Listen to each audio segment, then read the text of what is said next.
What up, what up, Joe? And welcome to another episode of The Lion's Den.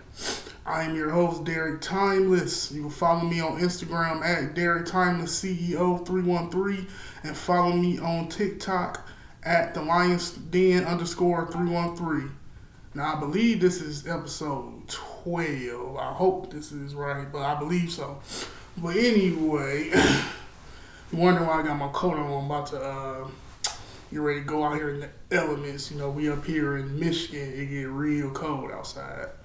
But I wanted to stop and do this quick music review real quick. So, today I am reviewing 21 Savage's fourth album, What Happened to the Streets. He released this on December the 12th, so a few days ago. He started the marketing rollout for it on December the 8th, going by his Instagram. Again, this is his fourth album under Epic Records. Now, in the last video, I said I believe the Atlanta trap wave is over, and 21 Savage's album pretty much solidifies that I think the Atlanta trap wave has died out. Now, he has 14 songs on here. The features he has on here, he has Young Nutty, Lotto, Drake, Glorilla, G Herbo, Metro Boomin, Lil Baby, and somebody named Juwan here. So he pretty much still collaborates with pretty much the same people who's been on his previous albums. And obviously him and Drake are still cool. Him and Metro Boomin are still cool. They're both on this album. And he also addresses that on the opening track on Where I'm From. He said, don't ask me about Drake and Metro Boomin.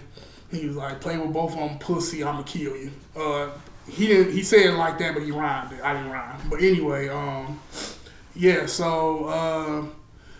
samples on there. On the song High, he samples Hit Me a Lick by Gucci Mane from the legendary Trapaholics mixtape series, and Zaytoven produces this beat, and he also produced that beat. So yeah, High is one of the standout tracks on there. And another standout track on there is the last song on there called I Wish. He sampled I Wish by R. Kelly from his legendary album TP2.com, also known as 12 Play 2. And another standout track on here, he has the song with G Herbo, Code of Honor. That was a good one. And I like the song with Lotto, Pop It. That's a pure strip club song. Like, if I heard that song in a strip club, it made me want to just throw a bunch of ones.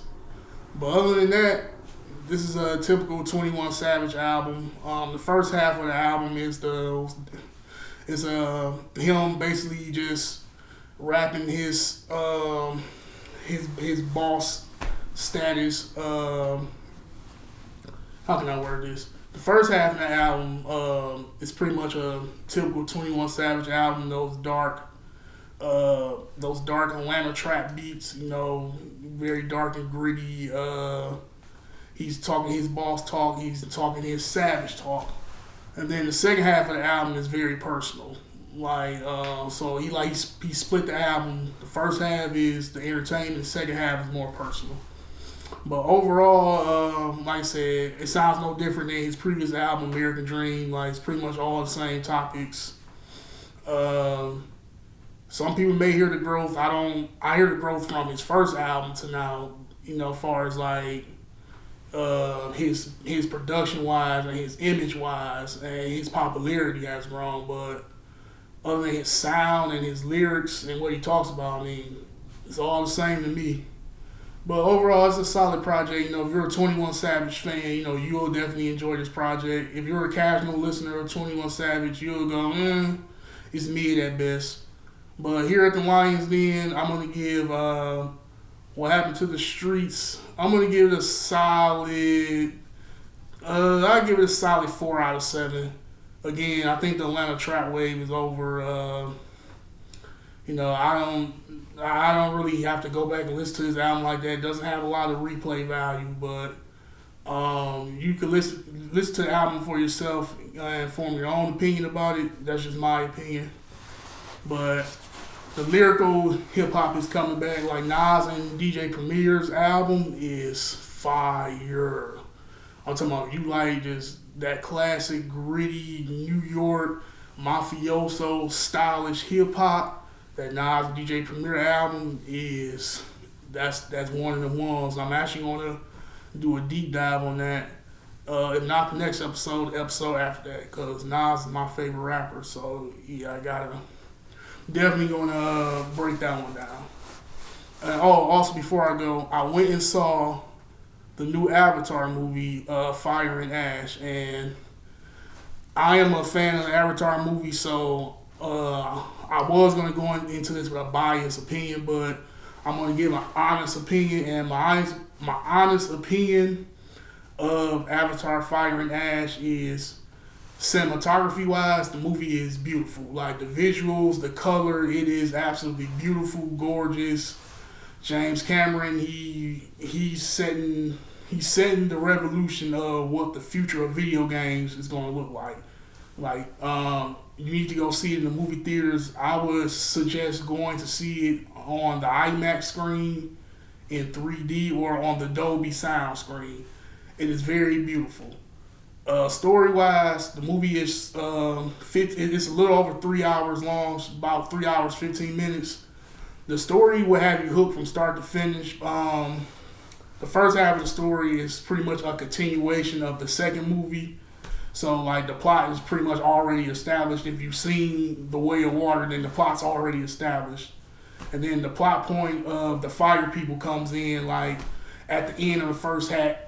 At the end of the first act, starting the second act of the movie, they introduce the fire people. And I will say the lady who's the leader of the fire people, she is very sick and sadistic, and I actually enjoyed her character, and I actually liked watching her interact with the general. Those two definitely made the story very entertaining, and of course the action scenes were just phenomenal. But yeah, overall, Avatar: Fire and Ash, I'm gonna give it a 7 out of 7. I'm gonna give it a 5 out of 5 stars here at the Lions Den. I would definitely recommend going to see it. I'm not going to spoil it, so this is a spoiler review, but highly recommend going to see Avatar: Fire and Ash. Again, if you want to see it the best way possible, go see it on the IMAX screen in 3D or the Dolby sound screen. And I'm telling you, you're going to love those visuals. But anyway, that is it. That's it for today. I just wanted to come on here and give a quick review. Again, my name is Derek Timeless. Follow me on Instagram at Derek Timeless CEO 313. Also follow me on TikTok at the Lions Den _313. Also like, comment, subscribe, and cut on the notification bell so you know when I'm uploading. And also share these videos with some people who like, hearing about music and movies.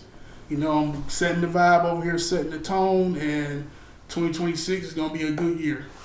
So on that note, this has been another episode of The Lions Den. Peace.